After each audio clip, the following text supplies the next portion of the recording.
¿El resto no estará entrando?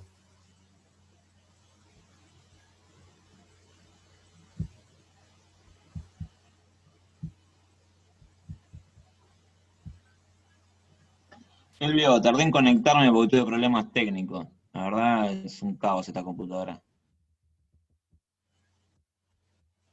Sí, pero todos entraron tarde hoy, salvo Flor.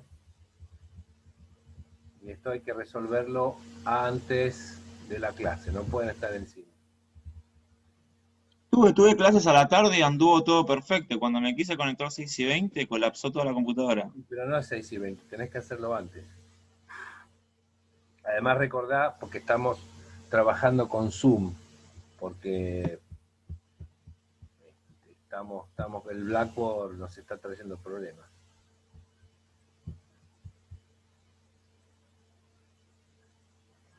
Bueno, vamos a continuar mientras se suma el resto. La clase la estoy grabando, así que después, ¿pudieron ver bien las otras clases? Sí, sí. Okay. Sí, porque le digo que es un laburo, porque baja la grabación, yo después la tengo que convertir a algún formato. Yo me suscribí a tu canal y te puse me gustan los videos. Ah, muy bien, muy bien. Te vamos a mandar un peluche con mi cara. No Nada, estaría mal, un ponelo un profesor de puntito más y YouTube. arreglamos. Tamaño natural, así lo pones enfrente y practicás el final conmigo, como si estuviera yo ahí. Claro, y me lo mandás con una cámara espía adentro.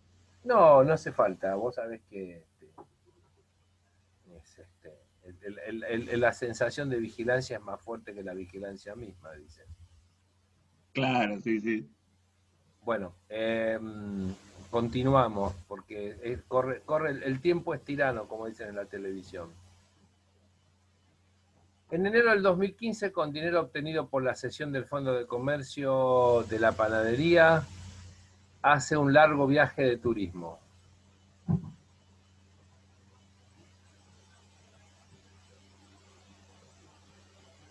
Carla pretende recompensa por el gasto de su viaje, alegando que empleó dinero propio. Es decir, ella se va de viaje con lo que vendió, ¿no? La,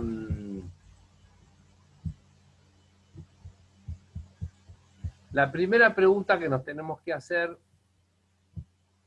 es si, a ver, sala de espera.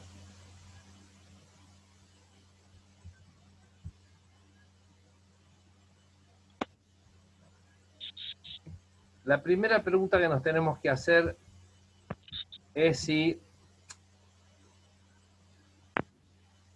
la utilización de dinero en beneficio propio durante la comunidad, dinero propio en su beneficio, eh, puede ser de alguna manera reclamado como recompensa.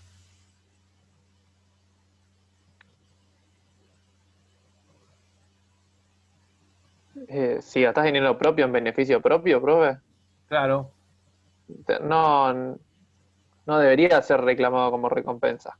Y creo que el tema este del viaje está detallado, lo habíamos visto que los viajes, por más que sean en conjunto, era para beneficio propio, a menos que sea un viaje a una operación a otro país o algo no, así. no, sí, en este caso ella decidió, bueno, me voy a hacer un viaje largo por ahí. A ver, vamos a fijarnos en el 489, inciso primero, nos dice que todas las obligaciones contraídas durante la comunidad tienen que ser pagadas con dinero ganancial. El 491 dice que todo aquel dinero propio que no fue invertido o reinvertido se presume gastado a favor de la comunidad. Hagamos el siguiente razonamiento. Si ella hubiese, una vez que recibe el dinero de la cesión del Fondo de Comercio, no lo hubiese empleado en adquirir absolutamente nada, lo hubiese ido consumiendo a lo largo de la comunidad hasta la muerte de José Antonio, ¿ella podría reclamar recompensa? Sí, Bueno, el mismo argumento sucede acá, porque Recordemos, todo gasto que se ocasiona durante la comunidad debe ser pagado con dinero de la comunidad. Porque todo fruto de los bienes propios son gananciales. Y en consecuencia, todo gasto que hagan los cónyuges durante la comunidad tiene que ser pagado con dinero ganancial. Más razonamiento. Cuando nosotros hablamos del bolsillo izquierdo y el bolsillo derecho, dijimos que en el bolsillo derecho está el patrimonio propio. En el bolsillo derecho estaba la panadería. La cesión del fondo de comercio equivale a un producto, porque ella ya no lo puede explotar. ¿De acuerdo? Todo producto de los bienes propios, salvo la extracción de mineral, debe ser considerado propio. Entonces, la cesión total, al ser un producto, el dinero obtenido es propio.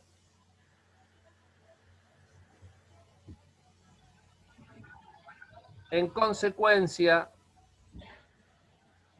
el bolsillo derecho pierde el fondo de comercio, ingresa dinero y ella utiliza dinero que en realidad, del bolsillo derecho, que en realidad debería haber sido empleado por el bolsillo izquierdo. Lo mismo sería lo siguiente. Ella cobra honorarios. Imaginemos que le pagan, acá creo que dice, la obra social le reintegra dinero, ¿no? Vieron que las obras sociales pagan tarde. Bueno, con ese dinero ella hace un viaje de placer, se va con unas amigas a Grecia, pongámosle. Si los herederos de José Antonio le piden recompensa, ¿sería válido? No, porque ella con dinero ganancial hizo un gasto ganancial,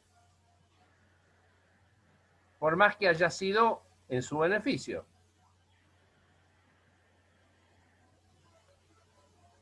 Esta es la parte que me decía Santiago cuando comenzamos la clase, donde parece a veces difícil de comprender esta situación entre las deudas, las cargas y las obligaciones. Entonces, el principio es que todo gasto durante la comunidad debe hacerse con dinero ganancial. Si yo utilizo dinero propio en cualquier gasto durante la comunidad, tengo derecho a recompensa, aunque se trate de un viaje a Grecia o de un viaje a Cuba por un tratamiento médico.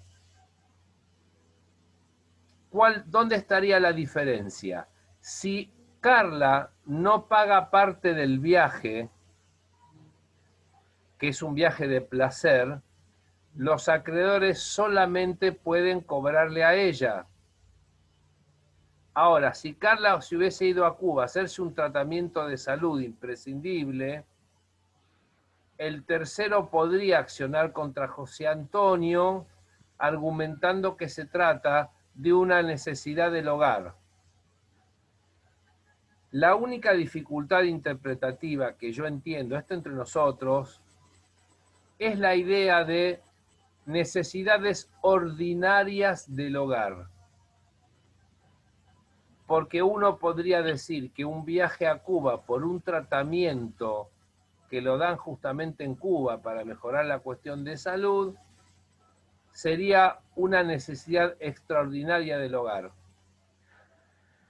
Cosa que no me parece no me parece justo, pero podría interpretarse eso.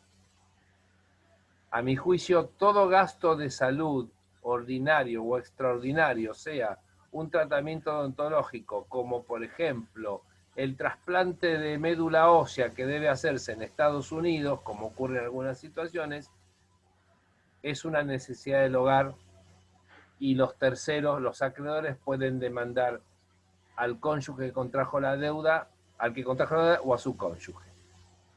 En este caso, volviendo al viaje de Carla, ella tiene derecho a recompensa porque empleó dinero propio para solventar un gasto que es carga de la comunidad.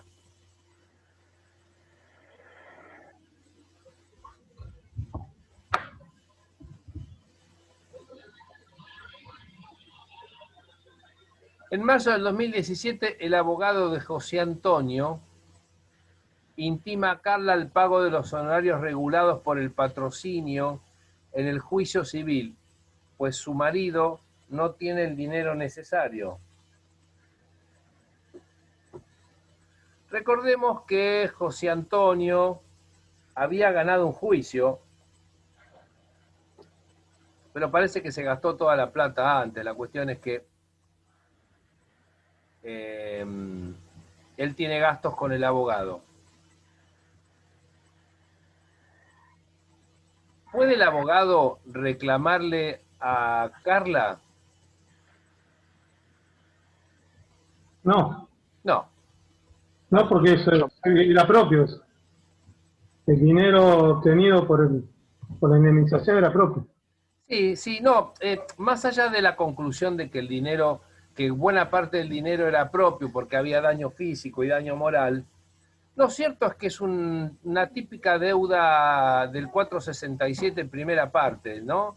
Es un gasto que debe ser afrontado por quien contrajo la deuda y de ninguna manera se traslada al patrimonio del otro, dado que no es ni la reparación de un bien ganancial ni tampoco de una necesidad ordinaria del hogar.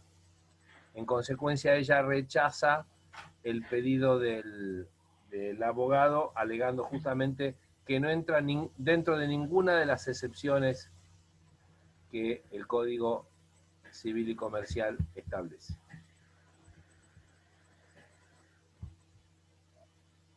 Santi, ¿me estás haciendo una pregunta? Sí, tengo una duda, porque los honorarios del abogado no contarían como alimentos. No, está bien. Una cosa es, está muy bueno, pero no. Una cosa es que los honorarios tengan naturaleza alimentaria y eso le da ciertos privilegios. Y otra cosa, no privilegios en el sentido de los derechos reales, sino que ciertas protecciones como carácter alimentario, porque un honorario es equiparable al sueldo. Y otra cosa son los alimentos que uno debe pagar por una condena en juicio de alimentos, o por un pacto dentro de un divorcio, o pacto dentro de la responsabilidad parental, o dentro de los alimentos entre parientes. Que los honorarios tengan naturaleza alimentaria no los coloca dentro del concepto de alimentos, que es lo que venimos estudiando, como aquella prestación periódica de carácter asistencial, que se debe en razón del vínculo, de acuerdo a las necesidades del alimentado y a las posibilidades económicas del alimentante. Pero está bien el apunte, no. Cuando la ley habla de los alimentos que se le debe a otros parientes. Bien. No sé cuánto tiempo tenemos, pero ahora quiero que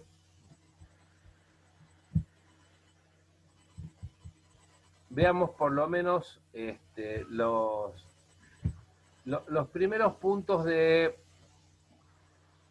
disolución y extinción de la comunidad. La extinción de la comunidad, sabemos que, o a partir de la extinción de la comunidad, es donde los cónyuges pueden, o deben en realidad, y los herederos con respecto al cónyuge supérstite, reclamar la participación que tienen en la masa ganancial.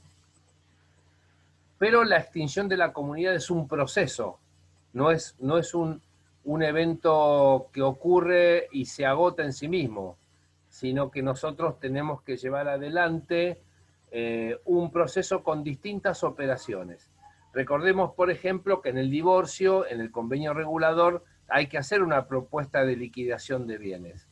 Pero vamos a ver que la liquidación de bienes tiene, por ejemplo, desde las cuestiones relativas a calificar un bien propio o un bien ganancial, como la determinación de las recompensas, como la evaluación de los bienes, etc. Y esto nos va a llevar un tiempo. Ese tiempo se denomina indivisión poscomunitaria. ¿Por qué se llama indivisión? Porque a partir de los momentos que la ley fija como de disolución de la comunidad y hasta la efectiva partición de la masa ganancial, los bienes calificados de gananciales son de ambos cónyuges.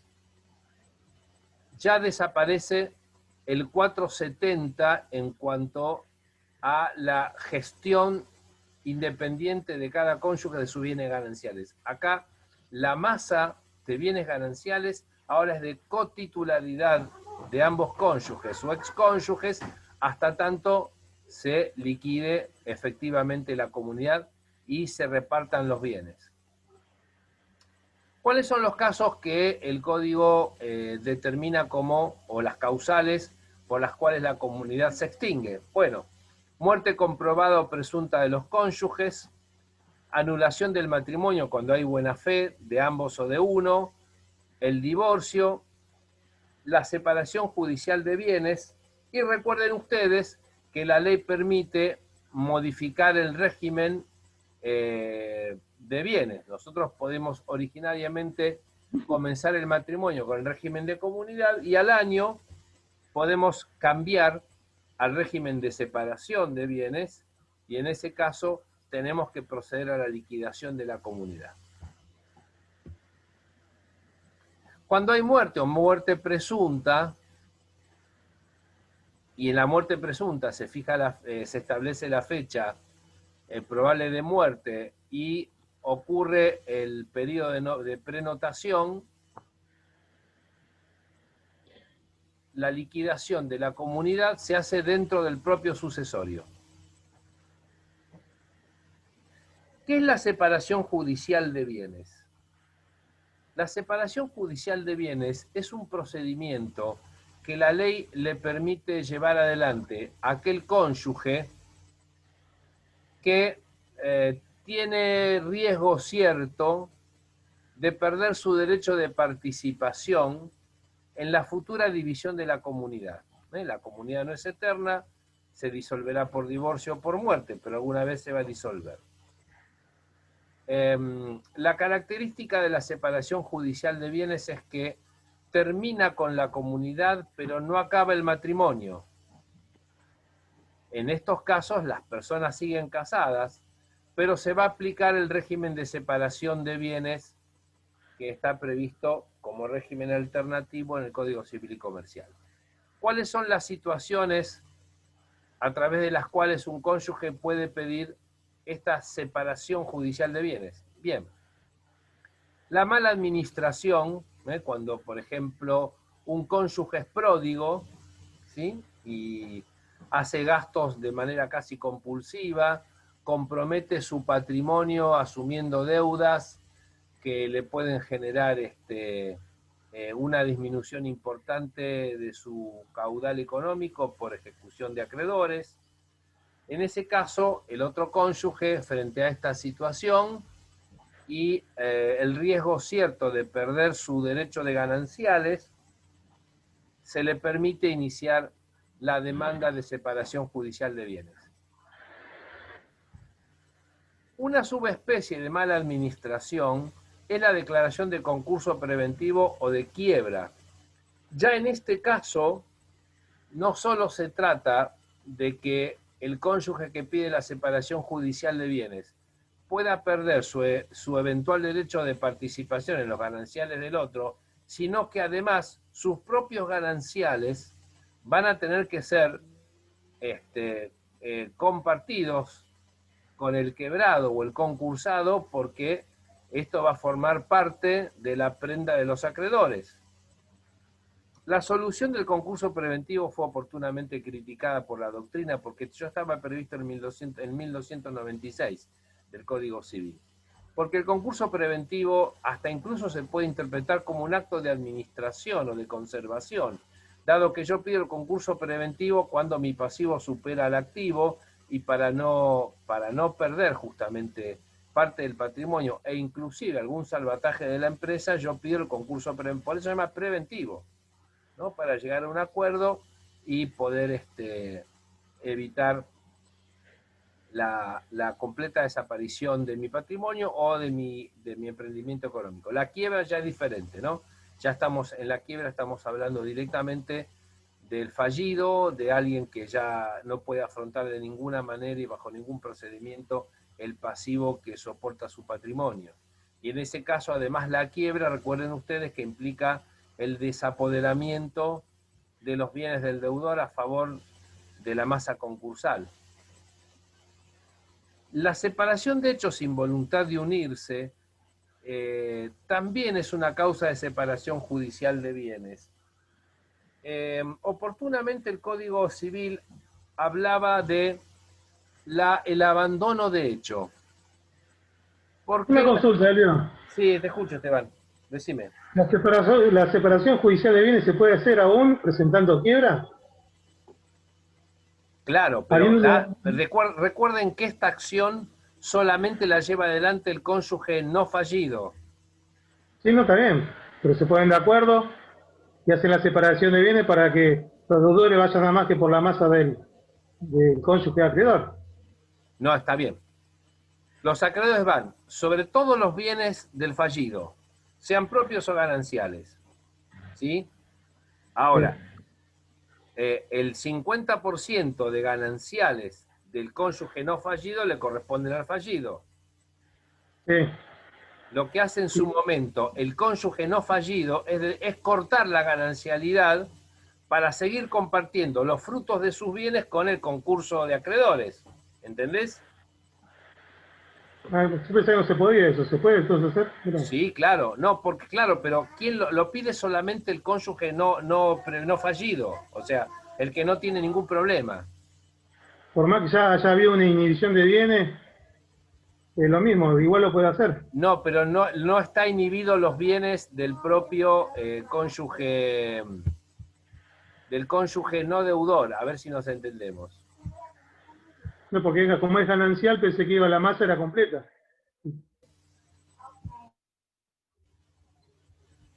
Lo que yo les decía es lo siguiente. Cuando esto ocurre, quien está autorizado a la separación judicial de bienes es el que está en buenas condiciones de administración de sus bienes. Porque inmediatamente se aplica esto, lo que obtiene concretamente es la posibilidad de gestionar sus propios bienes o los bienes gananciales, o sea, a partir de la sentencia de separación judicial de bienes, cada cónyuge se maneja de manera independiente, de modo tal que los frutos de los bienes gananciales, incluso que ya no eran gananciales, que ahora son propios por la separación de bienes, los lleva el cónyuge que no tiene problemas. ¿Se entiende esto? No es una acción a favor del fallido, sino a favor del cónyuge del fallido. No, eso se entiende. Yo digo, yo viéndolo de la parte de acreedor. Yo como acreedor necesito cobrar y resulta que mi deudor se desprendió de la mitad de la masa. No, pero vos pensás primero que todos los bienes del fallido van a la masa concursal. En consecuencia, el otro cónyuge no tiene que llevarse un 50%, porque no los tiene. El pasivo es mayor. En cambio, el cónyuge que pide la separación judicial de bienes tiene que darle el 50% de sus gananciales a la masa de acreedores. Pero ¿cuál es la ventaja? La ventaja es que el que pide la separación judicial de bienes en el futuro ya no hay ganancialidad. Entonces puede administrar sin tener el peso del fallido encima. ¿Entendés la cuestión? Que protege los bienes hacia adelante, entonces. Claro, se saca un peso de encima. Siempre la separación judicial de bienes mira al futuro. Proteger el patrimonio futuro del cónyuge que lo solicita. El otro caso es la incapacidad de uno de los cónyuges. Cuando se requiere la inhabilitación o la declaración de incapacidad de un cónyuge por una cuestión de alteración mental, la ley llama como curador a su cónyuge, pero el cónyuge no está obligado a aceptar la curaduría, la curatela, con lo cual se debe designar a un tercero curador del insano, del incapaz, y en consecuencia el curador del incapaz es el administrador de sus bienes. Bueno, la ley no obliga al cónyuge sano a tener que compartir en la comunidad con el curador del cónyuge insano. ¿Se entiende esto? Entonces se le permite al cónyuge sano iniciar la separación judicial de bienes, y una vez que la obtiene, se aplica el régimen de separación de bienes y cada uno por su lado. El cónyuge sano administra sus bienes y el curador del incapaz administrará el patrimonio de su curado.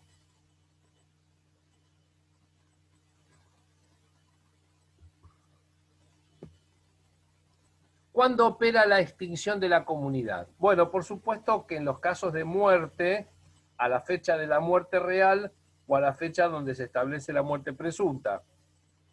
Cuando hay nulidad de matrimonio o divorcio o separación judicial de bienes, la sentencia tiene efecto retroactivo a la petición, perdón, a la presentación de la demanda. Acá hay que hacer una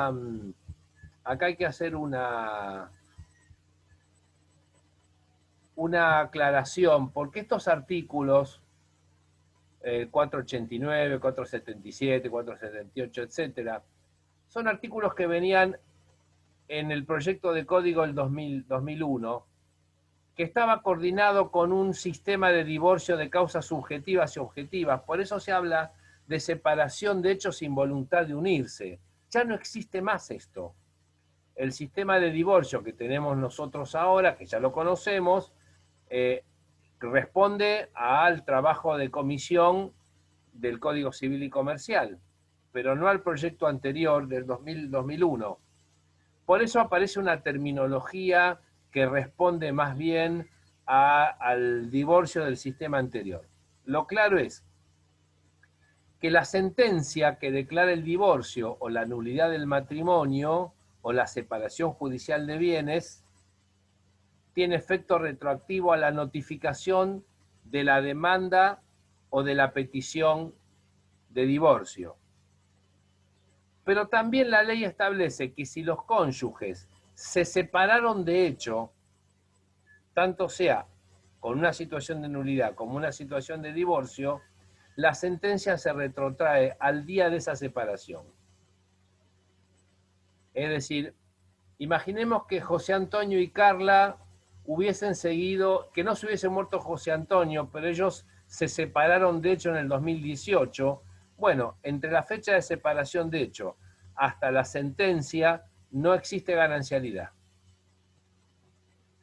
También si hay fraude, si uno de los cónyuges cometió fraude, por ejemplo, con un documento alterado, adulterado, adquirió un bien como soltero con dinero ganancial y ocultó esta adquisición a su cónyuge, es un fraude. El juez puede tomar como fecha ese fraude y a partir de ahí considerar que se debe darle efecto retroactivo a la disolución de la comunidad. Bien, vamos a dejar acá.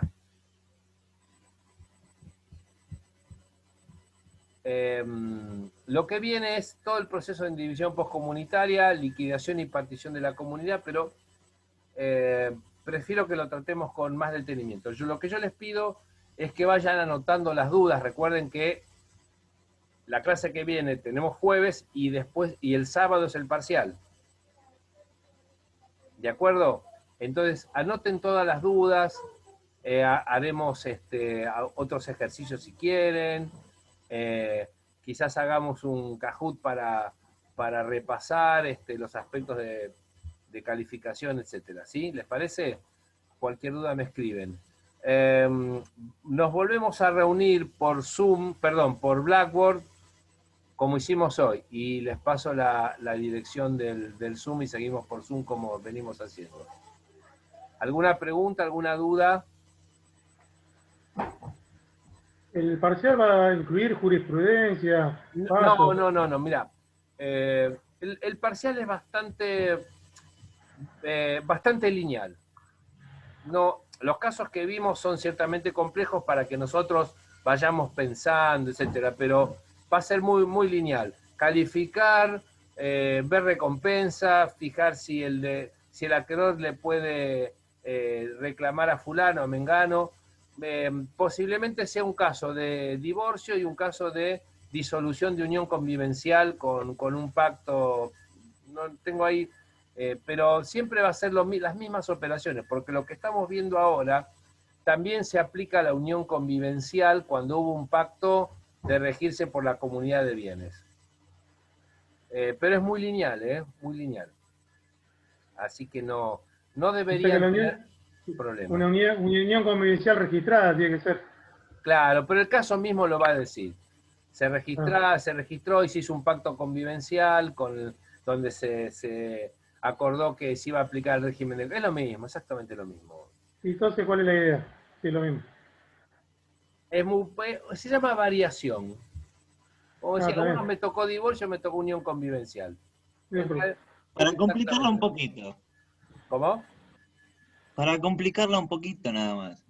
Para cuando leamos unión convivencial nos agarre miedo, ¿no? No, porque vuelvo a lo mismo. Primero que es importante que siempre tengamos en cuenta que existe la unión convivencial y que si yo pacto el régimen de comunidad es exactamente lo mismo que un matrimonio. Sí, es sí, más, de hecho hay un proyecto de ley de darle derecho sucesorio entre los convivientes a partir de algún tiempo más que los 2 años que se exige como efecto. Así que de ahí... Ya quedó muy atrás la institución del matrimonio, Algo encima. Ya como que no la utiliza. Ya como que quedó muy, muy antiguo la institución del matrimonio. Ya se utiliza más la unión convivencial que lo que es el matrimonio. Pero la unión convivencial, Federico, se utiliza por defecto, porque no me quiero casar. Sí, tal cual. Me gustaría, si ustedes tienen algunas parejas conocidas que están conviviendo y no estudian derecho, pregúntenle si saben que están en unión convivencial y cuáles son los efectos. Lo hago siempre. ¿Y qué te dicen? Que no sabían. Y se quieren morir. Una parte se quiere morir, la otra festeja. Bueno, ya ven, es lo mismo. Ya ven que es lo mismo. O sea, le cierra por un lado y le cierra por el otro, ¿no? En la unión convivencial ingresás. Una vez que estás en los 2 años estás metido. Es como, bueno, listo, ya pasó el tiempo, ya tenés efectos. En el matrimonio lo decido y desde el primer día. La diferencia... Pero esto lo desconocen. ¿Cómo? El que hace la unión convivencial lo desconoce eso. Ellos piensan que se juntan y no pasa nada. Totalmente. No saben que a partir de los 2 años ya tienen efectos recíprocos. Y además, por otro lado, imagínense que son 2 años también que se pierden. Hay muchos reclamos antes de los 2 años tratando de probar la existencia de una sociedad irregular, o sea, de una sociedad de hecho y no se los permite, ¿no? En cambio, cuando vos te casás, desde el primer día ya empieza a regir el régimen de comunidad. O sea que tiene 2 años de gracia nada más. Estando juntados son 2 años de gracia. Claro, pero no es tan de gracia cuando vos colocaste, invertiste, etcétera, y no se te reconoce eso, ¿no? El matrimonio sigue ofreciendo, no obstante, protección todavía. Pero es cierto lo que dice Federico, es una institución que ciertamente está poco utilizada. Curiosamente, luego del matrimonio igualitario hubo mayor celebración de matrimonios, ¿no? Y ahora, recién ahora empieza a haber más matrimonio, más celebración de matrimonios. Bueno, damas y caballeros, nos vemos el jueves que viene. Les voy a subir luego la grabación.